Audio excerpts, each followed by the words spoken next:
Indonesia pada tahun 1800-an, jalan raya masih berupa tanah. Gerobak sapi menjadi sarana utama dan perjalanan antar kota bisa memakan waktu berhari-hari. Pada masa inilah Belanda mulai mencari cara untuk mengangkut hasil perkebunan seperti kopi, gula, tembakau, dan beberapa komoditas yang lain untuk lebih cepat sampai ke pelabuhan. Nah, jawabannya adalah kereta api. Semua dimulai pada 1864 ketika perusahaan swasta NIS mulai membangun rel pertama dari Kemijen ke Tanggung dekat Semarang. Lalu pada 10 Agustus 1867 jalur itu resmi dibuka. Rel pendek ini menjadi pionir yang mengubah arah transportasi Nusantara. Tak lama setelah itu, jalur diperpanjang menuju Solo, lalu Yogyakarta dan daerah-daerah industri gula di Jawa Tengah. Inilah awal dari jaringan rel yang akan membentuk wajah ekonomi Indonesia.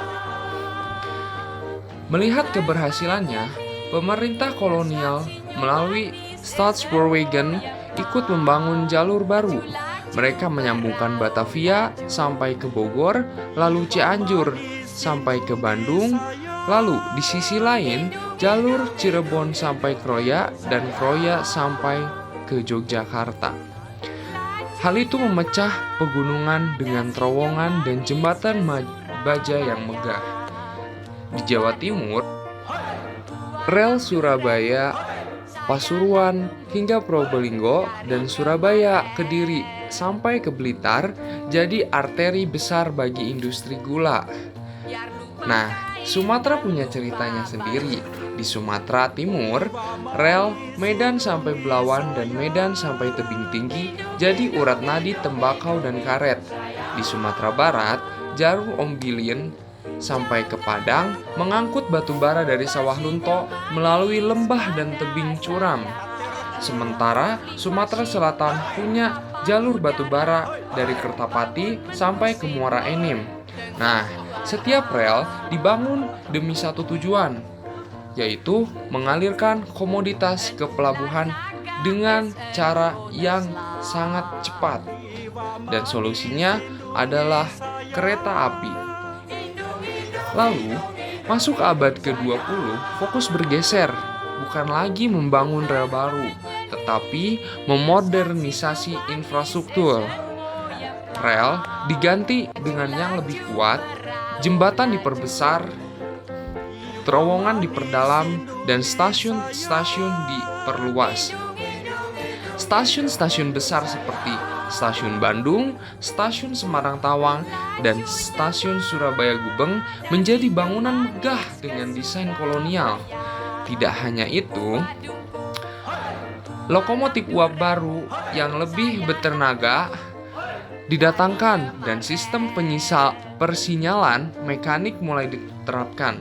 Kereta kini lebih cepat, aman, dan efisien untuk mengangkut barang-barang dalam jumlah yang besar dan warga dari berbagai daerah. Pengaruhnya sangat luar biasa. Kota-kota tumbuh di sekitar stasiun, mobilitas masyarakat meningkat, dan pedagang, buruh, guru, hingga tokoh pergerakan nasional yang sering memakai kereta untuk menyebarkan gagasan. Nah, kereta api juga bukan hanya sekedar mesin ekonomi yang diperalat oleh kolonial, tetapi juga pintu modernitas. Dan semua itu bermula dari satu jalur yang pendek dan terbilang sederhana, yaitu jalur Semarang Tanggung pada tahun 1867.